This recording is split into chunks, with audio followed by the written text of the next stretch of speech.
ছোড়ে মানুষ ছোড়ে বিয়া করতে চাই বিয়া করতে চাই আচ্ছা আপনার বাসা জি তো এর বয়স কতটুকু হইতে হবে?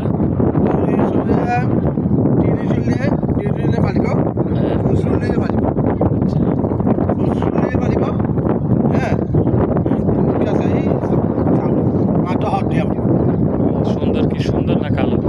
কালো হলে কালো সুন্দর হলে সুন্দর আচ্ছা আগ্রহে ভাবতে গেলে যোগাযোগ করবে না আপনারা কোথায় পাবে?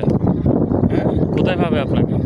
এই কেলে পাবো কক্সবাজার স্টেশনে? জি আচ্ছা ঠিক আছে ধন্যবাদ সবাই হারুন ভাইকে এখানে কক্সবাজার স্টেশনে আসলে পাবেন। জি